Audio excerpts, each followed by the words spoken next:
Hi, I'm here with Susan Patel Jan, and Susan is from the Confucius Institute with UCLA, and we are here at the CABE Conference 2013. Isn't it amazing? It's a great atmosphere, and people are just having a great time.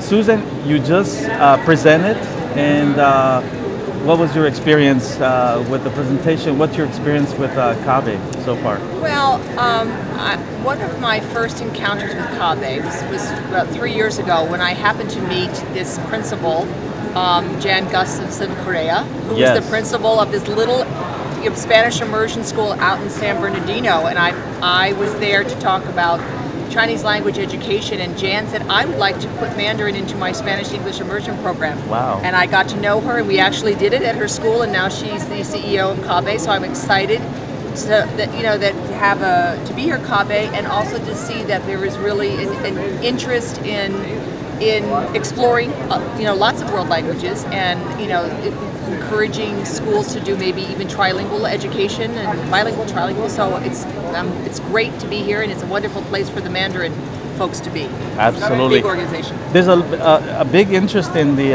Mandarin language as the third language in many of the dual immersion programs that have Spanish and English as their focus.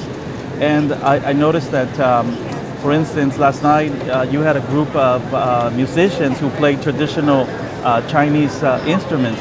And all of that really opened up a lot of interest, because I know our dual immersion principal was really interested in having a third language such as Mandarin. I'm so glad you're here with us. Can you tell us a little bit about the UCLA Confucius Center? Right, the Confucius Institute program at UCLA is very much connected to who we are as a university, and trying to connect with who we are as a community. UCLA is a top-tier research institution, public research institution, which is located in the middle of a very large diverse urban center, and we are home to the largest Spanish-speaking and Chinese-speaking communities, and many other languages, actually Korean, in the United States. So we're trying to tap the resources that are in our community, tap the resources that we have on our campus to build our programs. So we do a lot of partnership. That's the key to the way we work, working with our academic partners on the campus, and also connecting with folks from the community, people who know a lot more than we do on in many different areas, and we try to figure out how can we extend what they're doing or fill in the gaps or make connections to our campus. And you bring such a great resource to the community. Now, I was in your session, and there were many different school districts who want to bring the program out.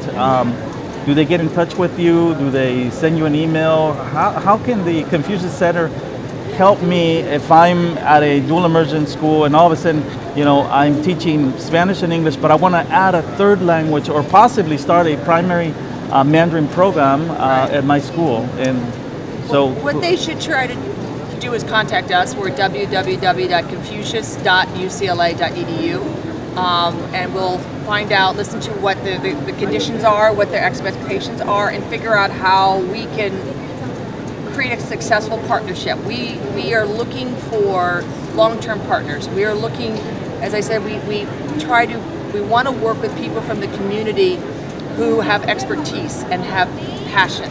So it's wonderful to connect with people in the community who could also offer something back to our program. For example, if I know that your program has a very strong Spanish immersion program already, I know within the Confucius Institute network, there's 390 Confucius Institutes around the world. Right. Many of them are in Central and South America. Many of these, but they have teaching materials they're teaching Mandarin using English materials.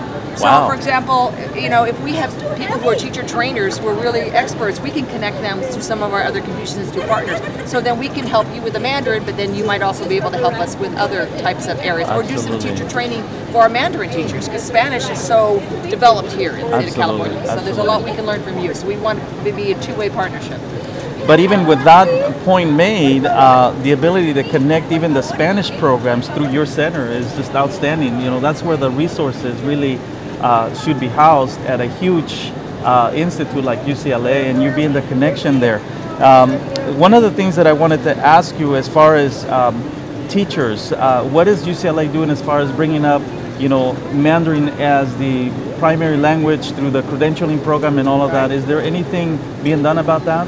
Right now, our Department of Asian Languages, which is actually one of the largest in the United States, is putting forth a new Master's in Asian Language Pedagogy program. So that hopefully will be up and on the books in 2014 in the fall.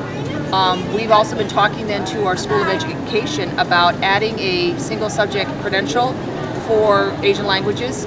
And also to add, we already have a B-CLAD authorization for Spanish, but we want to model that and add a B-CLAD authorization for Asian languages, because over 75% of our students at UCLA have at least one parent whose native language is not English. So we have a lot of heritage speakers who are among our student population. A lot of students from international students who are studying at UCLA.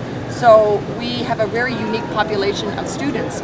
And what we're really interested in doing is helping teachers, a multiple subject teacher add on the B-CLAD, or a single subject credential teacher who might be a heritage speaker, maybe getting their credential in math, to add on Spanish, or to add on Mandarin, or to add on Korean, so that we can help jumpstart programs. And also makes our teachers much more marketable, because they're getting, as layoffs come, those young teachers get first to go. Well, we keep saying in this international market, if you don't speak a second language, you're at a disadvantage, really.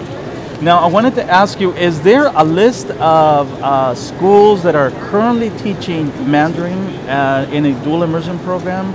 Is anybody keeping that information? I mean, if I call you and say, is there a school near my school district that's teaching Mandarin as the third language or the second language? If I don't know, I can point you to people who do. And we have a brand new website up, and we have an area that's going to be our resource page. So we want to be that place that you can go to find out about all these different programs. So as soon as we hear about a program, we're putting it up onto our website, and with a map, it's a whole searchable. So we want to be that place that connects the dots. Absolutely. At UCLA. Absolutely. That's what we're trying to do. Well, on behalf of CABE, I'd like to thank you for joining us at this wonderful conference. I know it was a bit difficult because of the Chinese New Year. I'm sure you have other activities happening. Well, but we really want to thank you for being here. Thank you. It was difficult because of the Los Angeles traffic. Oh, that's right. That's right. It's always a challenge trying to cross our city. Is there anything else you want to add? I want to come back to CABE next year and improve my other language, my Spanish, which is not great. So I want to be trilingual by next year. Very good. Well, thank you so much. You. Okay.